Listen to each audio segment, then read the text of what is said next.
अश्विनी जी देश के PIL man के नाम से मशहूर हैं। हाई कोर्ट और सुप्रीम कोर्ट में 150 से ज्यादा पीआईएल इन्होंने दायर की है। और शुरुआत में करना चाहूंगा उस बात से जो अक्सर अपने यूट्यूब वीडियोस में और मीडिया से जब भी बात करते हैं अश्विनी जी तो एक बात जरूर कहते हैं कि आज से 25 वर्ष के बाद आपको बचाने कौन आएगा। ये सवाल बहुत कम लोग आपसे पूछते होंगे, लेकिन अश्विनी जी अपने हर वीडियो में ये सवाल पूछते हैं कि आज से 25 वर्ष बाद आपको बचाने कौन आएगा। ना नेता आएंगे, ना अभिनेता आएंगे, ना पत्रकार आएंगे, ना सामाजिक कार्यकर्ता आएंगे, ना जज आएंगे, ना वकील आएंगे। कानून अच्छे होंगे तो वो आज से 25 साल बाद भी आपको बचाएंगे। और ऐसे कई कानूनों की लिस्ट अश्विनी जी ने तैयार कर रखी है जिसे वो कहते हैं कि ये महाघटिया कानून है, इन्हें अभी के अभी बंद कर दीजिए। एक तरफ आप कहते हैं कि कई सारे कानून घटिया हैं और दूसरी तरफ मोदी जी कह रहे हैं कि गुलामी की हर निशानी हम खत्म कर रहे हैं। तो वो निशानियां खत्म हो रही हैं या घटिया कानून अभी बचे हुए हैं? और कौन से वो कानून हैं जो देश की तरक्की में रोड़ा बन रहे हैं? देखिए, सबसे पहले तो आपको धन्यवाद देता हूं, जनतंत्र परिवार को धन्यवाद देता हूं कि आज आपने मुझे बुलाया। मेरा यह मानना है कि भारत स्वतंत्र तो हो गया लेकिन भारत संप्रभु नहीं हुआ। There is difference between independence and sovereignty. Bharat स्वतंत्र है, अंग्रेज चले गए, अब जो सांसद है वो भी भारतीय है, विधायक है वो भी भारतीय है, मंत्री है वो भी भारतीय है, मुख्यमंत्री वो भी भारतीय है। लेकिन एक कड़वी सच्चाई ये है, गुलामी का नाम चल रहा है, गुलामी का निशान चल रहा है, गुलामी की कुरीतियां चल रही हैं, गुलामी की कुप्रथाएं चल रही हैं, गुलामी की पुलिस व्यवस्था है, गुलामी का टैक्स सिस्टम है, गुलामी की शिक्षा व्यवस्था है, गुलामी की न्यायिक व्यवस्था है, गुलामी की प्रशासनिक व्यवस्था है। तो कहने के नाम पे भारत में कानून का राज है और कानून अंग्रेजों का है, तो स्वाभाविक सी बात है इनडायरेक्टली राज भी अंग्रेजों का है। मेरा यह मानना है कि किसी बीमारी की चर्चा करने से बीमारी ठीक नहीं होती, उसके लिए दवाई देनी पड़ती है। ऐसे ही जो भ्रष्टाचार, अपराध, जो सामाजिक समस्या है, उसकी चर्चा करने से वो खत्म नहीं होता। अगर आप बुखार की चर्चा करेंगे, दवाई नहीं देंगे, तो बुखार 1 महीने बाद टाइफाइड हो जाएगा। ऐसे सामाजिक समस्याओं की चर्चा तो करेंगे, लेकिन उसके लिए अगर नियम कानून नहीं बनाएंगे तो वो विकराल होती चली जाएंगी, विकराल होती चली जाएंगी। जहां तक आपका पहला सवाल था कि 1947 या 25 साल बाद, ये तो इतिहास गवाह है। 1805 में दुर्योधन का ननिहाल जहां पे है गंधार, वहां प्रधानमंत्री थे पंडित नंदराम टिक्कू, और 1825 में 20 साल के बाद परिवार सहित कहां गायब हो गए पता नहीं चला। जनता तो छोड़ दिए, पंडित नंदराम टिक्कू का परिवार गायब हो गया गंधार से। तो ये कुछ सच्चाई है, ये कुछ कड़वी बातें हैं। मुझे लगता है कि फैक्ट को एक्सेप्ट करना चाहिए। बड़ी सीधी सी बात है, गांधी जी ने केवल वर्तमान भारत को थोड़ी आजाद कराया था। गांधी जी, नेताजी, सुभाष चंद्र, चंद्रशेखर, भगत सिंह, आजाद, सुखदेव, राजगुरु, उन्होंने केवल वर्तमान भारत को आजाद नहीं कराया था, उन्होंने पाकिस्तान को भी आजाद कराया था, उन्होंने बांग्लादेश को भी आजाद कराया था। पाकिस्तान में गांधी जयंती होती है क्या? पाकिस्तान में नेताजी की जयंती होती है क्या? चलो, गांधी जी, नेताजी तो इस वाले भारत के थे। भगत सिंह तो पैदा भी उसी पाकिस्तान में हुए, फांसी भी उसी पाकिस्तान में हुई। तो भगत सिंह की जयंती, शहीद दिवस पाकिस्तान में क्यों नहीं मनाया जाता? ये सोच का है और ये सोच अच्छी नहीं है। मेरा ये मानना है, आदिकाल से 2 तरीके की सोच रही है दुनिया में। एक सोच है वसुधैव कुटुंबकम की, एक सोच है नारी तू नारायणी की, एक सोच है यत्र नारस्ति पूज्यते रमन्ते तत्र देवता की, एक सोच है सर्वमंगल मांगल्य की, दूसरी सोच है एको हम द्वितीयो नास्ति। ये सोच राम के समय थी, राम रावण युद्ध हुआ। ये सोच महाभारत काल में था, कौरव पांडव युद्ध हुआ। तो 2 सोच में टकराव हमेशा रहा है। जब जब सत्य है तब तब असत्य है, जब जब धर्म है तब तब अधर्म है। तो धर्म अधर्म, सत्य असत्य का टकराव हमेशा चलता रहता है। बीजेपी कहे कि अब की बार 400 पार तो समझ में आता है, अश्विनी जी भी कहते हैं 400 पार, और आप उस 400 पार का मकसद कुछ और बताते हैं। आपके हिसाब से 400 पार का मकसद क्या है? क्या करना चाहते हैं 400 सीटें लाकर? बहुमत काफी नहीं है। देखिए, पहली बात तो मैं भारतीय जनता पार्टी का प्रवक्ता नहीं हूं। हां, मैं भारत का प्रवक्ता हूं। मैं भाजपा का प्रवक्ता नहीं हूं, बल्कि मैं भारत का प्रवक्ता हूं। और भारत का प्रवक्ता इसलिए कह रहा हूं कि हमारे साथ संसद में बहुत महापाप हुए। कायदे से जब स्वतंत्र भारत हो गया तो संसद में भारतीय संस्कृति को मजबूत करने, भारतीय परंपरा को मजबूत करने के लिए कानून बनाना था, लेकिन इसका उल्टा हुआ। भारत का संविधान बना था, उसमें भगवान राम का चित्र था, भगवान नटराज का चित्र था, भगवान कृष्ण का चित्र था, उसमें हनुमान जी का चित्र था, उसमें भगवान बुद्ध का चित्र था, भगवान महावीर का चित्र था, गौतम गुरु गोविंद सिंह का चित्र था, छत्रपति शिवाजी महाराज का चित्र था। लेकिन चूंकि बेटी को सेकुलर शब्द जोड़ना था, इसलिए पिताजी ने, नेहरू जी ने वो संविधान के चित्रों को निकलवा दिया। और अब की बार 400 इस बार इसलिए चाहिए कि अगर आप उन संविधान में दोबारा उन चित्रों को जोड़ना चाहते हैं तो आपको 2/3 मेजॉरिटी चाहिए लोकसभा में, 2/3 चाहिए राज्यसभा में। राज्यसभा में इस समय भी एनडीए के पास 117 है। तो रास्ता क्या बचा? रास्ता यह है कि आप लोकसभा राज्यसभा का ज्वाइंट सेशन बुलाइए, उस ज्वाइंट सेशन में 2/3 से पास कराइए। ज्वाइंट सेशन में 2/3 से पास कराने के लिए 521 सांसद चाहिए। अगर आप संविधान में दोबारा उन चित्रों को जोड़ना चाहते हैं, मैं रिपीट कर दे रहा हूं, तो आपको 2/3 बहुमत चाहिए लोकसभा राज्यसभा में। राज्यसभा में 2/3 हो ही नहीं सकता, अभी तो नॉर्मल मेजॉरिटी नहीं हुई। राज्यसभा में 121 सांसद चाहिए, एनडीए के 117 हुए हैं, तो 4 ऑलरेडी कम है। अब दूसरा क्या रास्ता है? दूसरा ये रास्ता है कि आप लोकसभा राज्यसभा की ज्वाइंट बैठक बुलाइए, उसमें 2/3 से पास कराइए। उसमें 2/3 से पास कराने के लिए 521 चाहिए। अब 521 में से 117 राज्यसभा में है, यानी लोकसभा में आपको 404 चाहिए। इसलिए भाजपा ने तो अभी इस साल कहा है कि अब की बार 400 पार, मैं पिछले 2 वर्ष से कह रहा हूं अब की बार 400 पार, क्योंकि मुझे गुलामी की व्यवस्था खत्म करानी है। मुझे भगवान राम, भगवान नटराज, हनुमान जी, कृष्ण भगवान, महावीर, गौतम बुद्ध, सबका चित्र संविधान में वापस लाना है। और क्यों लाना है वो बता देता हूं। जब तक राम का चित्र संविधान में नहीं आएगा तब तक स्कूलों में रामायण आप पढ़ा नहीं सकते। जब तक कृष्ण का चित्र संविधान में नहीं आएगा तब तक आप भगवत गीता स्कूलों में नहीं पढ़ा सकते। जब तक हनुमान जी का चित्र संविधान में नहीं आएगा तब तक सुबह की प्रार्थना में आप हनुमान चालीसा करा नहीं सकते। तो आप दोबारा अगर गुरुकुल शिक्षा व्यवस्था, वैदिक शिक्षा व्यवस्था लागू करना चाहते हैं, जो बहुत जरूरी है, बहुत जरूरी है, उसके लिए आपको संविधान में संशोधन करना पड़ेगा, उन चित्रों को लाना पड़ेगा। इसके लिए अब की बार 400 पार। आपको सेकुलर शब्द हटाना है, फिर वही 404 चाहिए। 400 नहीं, 404 चाहिए। आपको धर्मांतरण रोकना है, आर्टिकल 25 से प्रोपोगेट शब्द हटाना पड़ेगा। प्रोपोगेट शब्द हटाने के लिए आर्टिकल 25 बदलना पड़ेगा। आर्टिकल 25 बदलने के लिए 404 चाहिए। आपको ये जो तुष्टीकरण चलता है माइनॉरिटी मेजॉरिटी के नाम पे, इसको ठीक करना है। आर्टिकल 30 खत्म करना पड़ेगा। आर्टिकल 30 चूंकि फंडामेंटल राइट है, उसको बदलने के लिए लोकसभा में 404 चाहिए, तब ज्वाइंट सेशन पे हो सकता है। अगर आपको नार्को पॉलीग्राफ ब्रेन मैपिंग बनाना है, आर्टिकल 20 बदलना पड़ेगा। आर्टिकल 20 बदलने के लिए भी 404 चाहिए।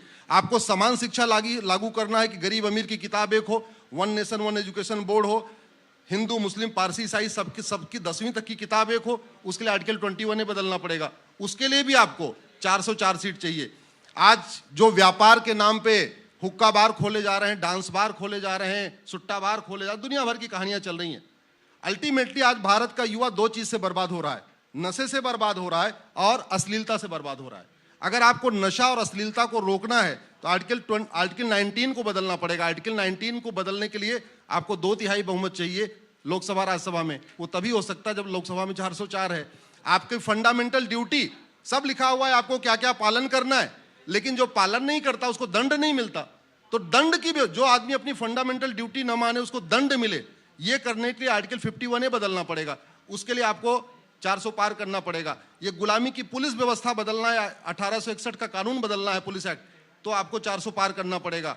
आपको गुलामी की न्यायिक व्यवस्था बदलनी है, भारत का जो जुडिशियल सिस्टम है इसका भारतीयकरण करना है, तो उसके लिए भी आपको 312 बदलना पड़ेगा, आर्टिकल 312।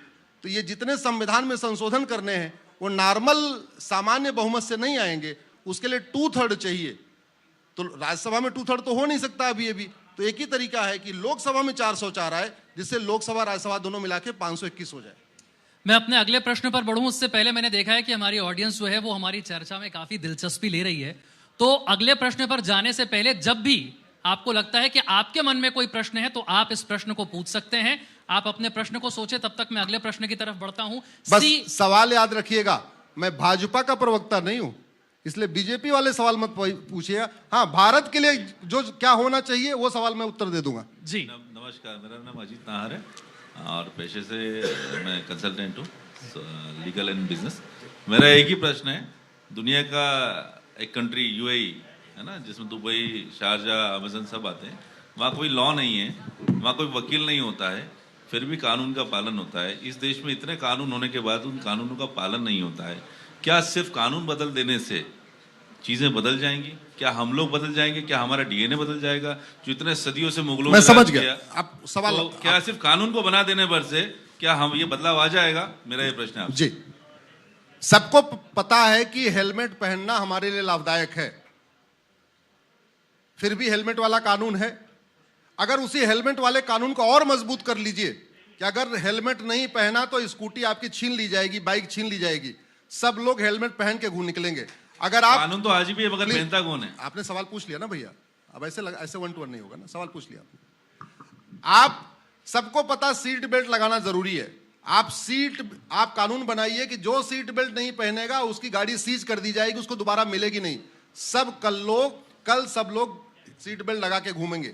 सठे साठ्यम समाचरित, ये भारत का सिद्धांत है। राम उत्तरकांड में लिखा हुआ है, सब नर करई परस्पर प्रीति, चलहि स्वधर्म निरसृत नीति। सब लोग परस्पर प्रीति करते हैं, और फिर आगे लिखा हुआ है प्रीति क्यों करते हैं? क्योंकि भय बिन होय न प्रीत। उसी रामचरितमानस में लिखा है भय बिन होय न प्रीत। विदुर जी ने लिखा है सठे साठ्यम समाचरित।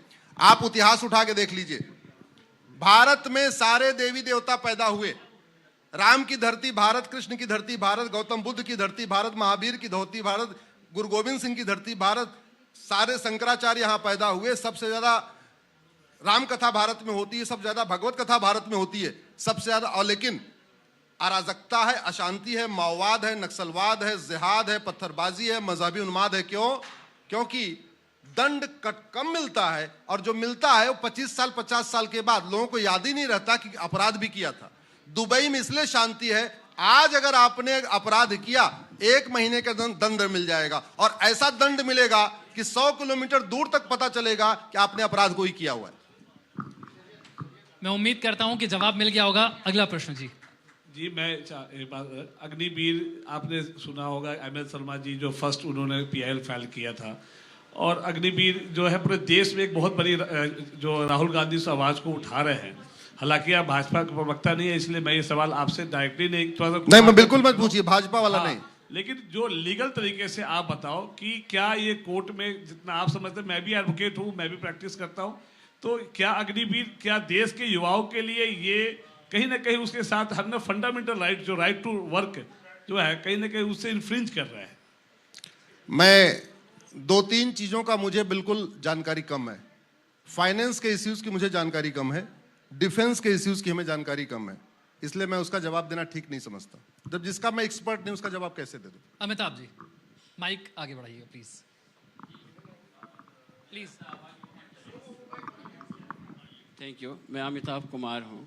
संविधान संशोधन या नया संविधान जो भारतीय प्राचीन परंपराओं और नैतिकताओं और इन सब चीज़ों पर आधारित हो, क्योंकि हमें मालूम है कि ये सारा का सारा कुछ ये फिरंग अवधारणाओं से जो है उतारा हुआ है कॉपी। सवाल क्या था? संशोधन या नया संविधान जो हमारे अवधारणाओं पे आधारित हो, भारतीय प्राचीन पद्धतियों पे और सनातन तरीकों पे। नहीं, बड़ी सीधी सी बात है। 125 बार संविधान संशोधन हो चुका है, उसमें अगर 10-15 संशोधन कर दिया जाए तो अपना काम चल जाएगा। जो मैंने 10 संविधान संशोधन बताए हैं, अगर 10 हो जाते हैं तो ये पर्याप्त है। अल्टीमेटली शिक्षा का भारतीयकरण हो जाए, भारतीय चिकित्सा को प्रमोट किया जाए, नागरिक संहिता भारतीय संस्कृति के अनुरूप हो, दंड व्यवस्था भारत की संस्कृति के अनुरूप हो, पुलिस प्रशासनिक व्यवस्था भारत की संस्कृति के अनुरूप हो, न्यायिक व्यवस्था भारत की संस्कृति के अनुरूप हो, उसके लिए नया संविधान बनाने की जरूरत नहीं है। इसी संविधान में थोड़ा सा परिवर्तन करने की जरूरत है, 10-15। मेरा यह मानना है कि आपके पास 500 कमरे का मकान है, अब आपको 10 कमरा और चाहिए, तो बेटर है 10 कमरा उसी में और बना लो। अब 490 कमरे को पहले पूरा गिराओ और फिर 500 कमरा बनाओ, वो ठीक नहीं है। इससे अच्छा है 10 नए कमरे बना लो। एक सवाल मेरा है वकील साहब, छोटा सा सवाल ये है कि आपने बड़ा कंट्राडिक्टरी स्टेटमेंट दे दिया है एज ए लॉयर, और मैं उसको नोटिस कर रहा हूं। आपने एक चीज ये कहा है कि 400 पार, अर्थात ये बात तो भाजपा की मोदी सरकार कह रही है। मेरा आपसे ये पूछना है कि क्या आपकी मोदी सरकार में इस तरीके की कोई बातचीत हुई है, या उन्होंने कोई एश्योरेंस आपको दिया है कि 400 पार होने के बाद ये कर देंगे, ये आर्टिकल्स हम बदल देंगे? क्योंकि आप बड़ा कॉन्फिडेंस से 400 पार की बात कर रहे हो, जबकि इसी देश के अंदर कांग्रेस की सरकार अभी 400 पार से ऊपर रही है। मेरा सवाल इस बात का है कि आपके पास ये कॉन्फिडेंस कैसे है कि ये 400 पार होने के बाद ये सारी चीजें हो जाएंगी? बड़ी सीधी सी बात है। मंडे टू फ्राइडे में सुप्रीम कोर्ट रहता हूं, सैटरडे संडे पूरे देश में घूमता हूं। अब तक 750 जिलों में से 300 जिले कवर कर चुका हूं। 115 जिले तो मैंने 2023 में कवर किए हैं। जाता हूं, युवाओं से बात करता हूं, उनसे बातें करता हूं। हो क्या रहा है कि भारत में समस्याएं सब चर्चा करते हैं। इलेक्ट्रॉनिक मीडिया समस्याओं से भरा हुआ है, प्रिंट मीडिया समस्याओं से भरा हुआ है, संसद केवल समस्याओं पे चर्चा कर रही है, विधानसभा में केवल समस्या पे चर्चा हो रही है, कहीं समस्या की वाई एनालिसिस नहीं हो रही है। आप किसी समस्या में 5 बार वाई लगाइए, अंत में आपको एक उत्तर मिलेगा, या तो कानून नहीं है या तो कानून घटिया है, बस, और कुछ उत्तर नहीं मिलेगा। एप्पल प्लीज, गरीबी है, मूल कारण यह है कि जब तक सरकार 2 करोड़ लोगों को स्वरोजगार दे पाती है, 10 करोड़ बेरोजगार पैदा हो रहे, 86,000 बच्चे रोज पैदा हो रहे, 3.25 करोड़ बच्चे साल में पैदा हो रहे। इसका मतलब क्या हुआ? 1.5 ऑस्ट्रेलिया की जनसंख्या 2 करोड़ है, भारत में 3.25 करोड़ बच्चे हर साल पैदा हो रहे हैं, तो लगभग 1.5 ऑस्ट्रेलिया हर साल भारत में पैदा हो रहा है। तो समस्या क्या है? बेरोजगारी। रूट का यह है जनसंख्या विस्फोट। अब बेरोजगारी पे चर्चा हो रही, जनसंख्या विस्फोट पे नहीं हो रही है। मिलावटखोरी पे चर्चा हो रही है। दिल्ली के लोगों की एज 10 साल कम हो चुकी है, मेरी भी एज 10 साल कम है, आपकी भी है। जो लोग दिल्ली के बैठे हुए हैं, यह रिसर्च आ चुका है कि हम लोगों के जीवन 10 साल कम हो चुका है। और वास्तव में आज की डेट में आपको दिल्ली में 85 से ऊपर कोई मिल नहीं रहा है। आप इंदौर चले जाइए, आपको 95 साल के लोग मिलेंगे, 100 साल के मिलेंगे। दिल्ली में 85 से ऊपर कोई नहीं। क्यों नहीं जा रहा है? हमारी हवा गंदी है, हमारा पानी गंदा है, हमारा दूध गंदा है, हमारी सब्जी में मिलावट है, हमारे फल में मिलावट है, हमारे घी में मिलावट है, हमारे मक्खन में मिलावट है। और मिलावटखोरी क्यों है? क्योंकि डिमांड ज्यादा है, सप्लाई कम है। और डिमांड क्यों ज्यादा है? जनसंख्या ज्यादा है, खेत कम है, पैदावार कम हो रही है। अब मिलावटखोरी पे चर्चा हो रही है, जनसंख्या विस्फोट पे चर्चा नहीं हो रही है। अरे भैया, जब तक जनसंख्या नियंत्रण नहीं करोगे, 2% जमीन हमारे पास दुनिया का, पानी हमारे पास 4%, जनसंख्या 20% हो चुकी है। कोई भगवान राम भी आ जाए तो भी यहां मिलावटखोरी नहीं रुकवा सकते। कोई आ जाए, रुकवा ही नहीं सकता यहां पे। क्यों? इतनी डिमांड है, सप्लाई कम है, खेत कम है, गाय भैंस कम है, दूध कम है, मिलावटखोरी होगी। माइक ले लीजिए। तो मेरा ये कहना है, मैं कुल मिला के जो आपको उत्तर ये देना चाह रहा था। अश्वनी सर, आप बहुत अच्छा बोल रहे हैं कि सब कुछ कमी है, मिलावट है, ये सब सही है। क्या आप जब देश, अब विकसित देश बनने की कोशिश कर रहे हैं, और आप विकसित देश कैसे बनेंगे? क्या इसी एक तर्क देकर कि बस हमारे पास जनसंख्या कम है, जनसंख्या को जान से तो मान नहीं सकते। कोरोना में तो ऐसे ही कम कर दिया आपने जनसंख्या, बट अब जितना बचा है, कम से कम दूसरे देश जो है वहां पे कैसे इतनी खाने में कभी भी मिलावट नहीं होती है। अब सवाल के बाद उत्तर सुनिए। उत्तर ही सुनूंगा। ऑस्ट्रेलिया की जनसंख्या मात्र 2 करोड़ है, जिसका क्षेत्रफल हमसे 3 गुना ज्यादा है। ध्यान से सुनिए। कनाडा का क्षेत्रफल, कनाडा की जनसंख्या मात्र 4 करोड़ है, जिसका क्षेत्रफल हमसे 3 गुना ज्यादा है। अमेरिका की जनसंख्या मात्र 33 करोड़ है, जिसका क्षेत्रफल हमसे 3 गुना ज्यादा है। रूस का जनसंख्या मात्र 15 करोड़ है, जिसका क्षेत्रफल हमसे 5 गुना ज्यादा है। चीन की जनसंख्या 144 करोड़ है, जिसका क्षेत्रफल हमसे 3 गुना ज्यादा है। और हम 2% जमीन, 4% पानी, 20% जनसंख्या लेके बैठे हुए। कुछ नहीं हो सकता, ये कड़वी बात है। हाँ, नेता मीठा झूठ बोले हम कुछ कर लेंगे, लेकिन मैं कह रहा हूं, और जहां तक जनसंख्या नियंत्रण है, बड़ी सीधी सी बात है। चीन हमसे 2 साल के बाद आजाद हुआ। हम अंग्रेजों के गुलाम थे, चीन जापान का गुलाम था। हम 47 में आजाद हो गए, चीन 49 में आजाद हुआ। चीन ने आजादी के बाद पहला काम किया, तत्काल उसने हम दो हमारे दो लागू कर दिया। 70 के दशक में आके देखा, हम दो हमारे देश में बात नहीं बन रही है, हम दो हमारे एक कर दिया। जब एकदम स्टेबल हो गया, फिर हम दो हमारे दो कर दिया। तो आज की डेट में उनका उनका क्षेत्रफल हमसे 3 गुना ज्यादा। हमें चीन से कभी तुलना करना ही नहीं चाहिए, क्योंकि उनका क्षेत्रफल हमसे 3 गुना ज्यादा।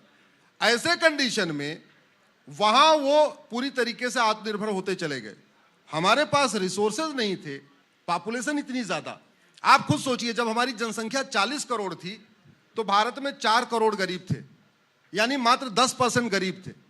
आज हमारी जनसंख्या 145 करोड़ है और 81 करोड़ लोग गरीबी रेखा के नीचे हैं। 81 करोड़ लोगों को राशन देना पड़ रहा है। तो जनसंख्या, तो गरीबी कितनी हो गई? 65%। 40% में 4 करोड़, 40 करोड़ में 4 करोड़ गरीब, यानी 10% गरीब। आज 65% गरीब। तो गरीबी तो बढ़ रही है। क्यों बढ़ रही है? जनसंख्या बढ़ रही है। बड़ी सीधी सी बात है। आप यूपी बिहार की ट्रेन देख लीजिए या किसी भी रूट के देख लीजिए, पहले 10 ट्रेन थी, जितनी भीड़ थी आज 20 ट्रेन है, उतनी भीड़ है, भीड़ में कोई कमी नहीं आ रही है। ये कड़वी सच्चाई है। क्या आपको लगता है कि इस सरकार में वो इच्छा शक्ति है कि जनसंख्या नियंत्रण कानून लेकर आ सकती है? देखिए, 400 पार के बाद ही सही। मैं सरकार का प्रवक्ता नहीं हूं, नहीं, मैं पूछ रहा हूं न आपको मैं लगता भाजपा है? का प्रवक्ता हूं, लेकिन सरकार ने एक कमेटी, एक्सपर्ट कमेटी का गठन कर दिया है। कमेटी उस पर काम करना शुरू कर चुकी है। मेरा यह मानना है कि अगर प्रधानमंत्री मोदी जी जनसंख्या नियंत्रण कानून नहीं बनाएंगे तो कोई नहीं बनाएगा, और जनसंख्या नियंत्रण कानून नहीं बना तो भारत की किसी भी समस्या का समाधान नहीं हो पाएगा। इसलिए हमें पूरा भरोसा है। पहली बात तो यूनिफॉर्म सिविल कोड से भी थोड़ा सा फर्क पड़ेगा, लेकिन मूल है जनसंख्या नियंत्रण कानून। मेरी एक पीआईएल चल रही है इलीगल इन्फिल्ट्रेशन के ऊपर। जब मैंने 2017 में सुप्रीम कोर्ट में पीआईएल फाइल किया था, उस समय मैंने आंकड़ों के अनुसार बताया था कि भारत में 5 करोड़ घुसपैठी आ चुके हैं। सुप्रीम कोर्ट में पीआईएल फाइल होती तो एफिडेविट पे दिया जाता है, मुंह-ज़बानी बात तो होती नहीं है। उस समय 5 करोड़ थे। स्वाभाविक सी बात है, 7 साल पुरानी बात है, तो अब 5.25 करोड़ होंगे या 5.5 करोड़ होंगे, संख्या में वृद्धि हुई होगी। कैसे होता है पता है आपको? ये घुसपैठिए बॉर्डर पे 2000 रुपए दे के आते हैं, अंदर आते हैं, कॉमन सर्विस सेंटर पे जाते हैं, 2000 रुपए में आधार बनवा लेते हैं। फिर एक दलाल को पकड़ते हैं, 2000 रुपए में उनका राशन कार्ड बनवा देता है। फिर एक दलाल को पकड़ते हैं, 2000 रुपए में उनका बर्थ सर्टिफिकेट बनवा देता है। फिर एक दलाल को पकड़ते हैं, 3000 रुपए में ड्राइविंग लाइसेंस बनवा देता है। फिर एक दलाल को पकड़ते हैं, उनका वोटर आईडी में नाम जुड़वा देता है। फिर एक दलाल को पकड़ते हैं, बैंक में खाता खुल जाता है। फिर एक दलाल को पकड़ते हैं और बाकायदा वो वोट देना शुरू कर देते हैं। उसके बाद जब चूंकि वोटर बन गए तो जब इलेक्शन आता है तो जहां झुग्गी वहीं मकान, ये स्कीम लॉन्च होती है, उस स्कीम के अंतर्गत उनको मकान मिलना शुरू हो जाता है। ये कड़वी सच्चाई है। आज पूरे भारत की जो डेमोग्राफी बदल रही, बहुत बड़ा कारण ये है। तो घुसपैठ को हम तो देख रहे हैं, हम घुसपैठ पे चर्चा करते हैं, लेकिन घूसखोरी पे चर्चा नहीं करते। जबकि घुसपैठ का मूल कारण क्या है? घूसखोरी। घूसखोरी बंद हो जाए, घुसपैठ बंद हो जाएगी। एक कानून बना दिया जाए, घुसपैठियों की 100% प्रॉपर्टी जब्त करने, उनके मददगारों की 100% प्रॉपर्टी जब्त करने, उनकी सिटीजनशिप खत्म करने और उनको 10 से 20 साल सजा देने के लिए एनआरसी की जरूरत नहीं है। 80% घुसपैठिए खुद ही भाग जाएंगे। ये कानून कितना सड़ा हुआ उसका एग्जांपल आपको बताता हूं। हमारे पास सिटीजनशिप एक्ट है, 1955 में नेहरू जी ने बनाया था। उसमें सिटीजनशिप देने का भी प्रावधान है, लेने का भी प्रावधान है। आज तक 75 साल में किसी की सिटीजनशिप गई नहीं।